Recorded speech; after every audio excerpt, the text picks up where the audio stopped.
Hama tikus menyerang padi petani di Desa Gunung Liwat, Kecamatan Pengandonan Oku, sehingga membuat hasil panen padi petani alami penurunan yang cukup drastis. Petani di Desa Gunung Liwat, Kecamatan Pengandonan, Kabupaten Ogan Komering Ulu meminta perhatian dari pemerintah karena sawahnya diserang hama tikus, sehingga menimbulkan kerusakan sawah dan merugikan petani, serta panen padi menurun menjadi 40% dari hasil normal. Sepriadi selaku Ketua Kelompok Tani Desa Gunung Liwat telah melakukan upaya namun tidak berhasil dengan melakukan penyemprotan setiap tahunnya.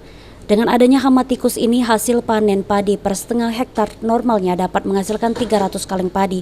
Saat ini hanya 170 kaleng saja. Selain serangan hama tikus, petani saat ini alami kendala cuaca dan kondisi irigasi yang sudah hancur dimakan usia, yang sampai saat ini belum ada perhatian dari pemerintah. Jadi harapan kami untuk mewakili rekan-rekan dari kelompok tani, khususnya di Kecamatan Pengandonan ini, untuk penanganan hama, terutama di sini kita masih banyak sekali hama tikus.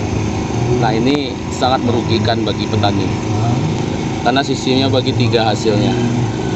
Selain bagi tiga dengan hasil sawah, juga dengan hama ini semuanya habis dan padi rusak. Menyikapi keluhan petani, PLH Bupati Oku Edward Chandra mengatakan sudah mendengar langsung keluhan petani dan akan ditanggulangi melalui Dinas Pertanian dan kelompok tani secara bersama-sama. Hal ini harus segera diselesaikan.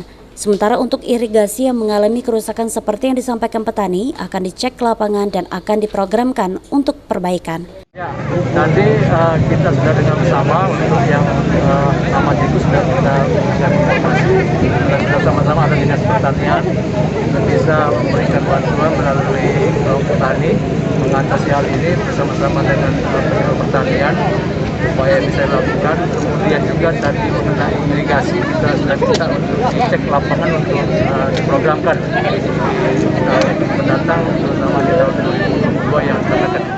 Ari Pranika, PAL TV.